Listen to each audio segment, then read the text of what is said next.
ومن آياته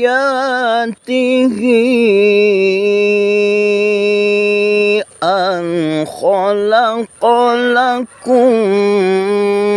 من أنفسكم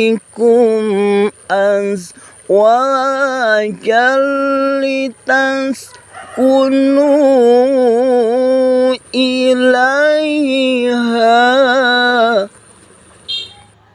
ومن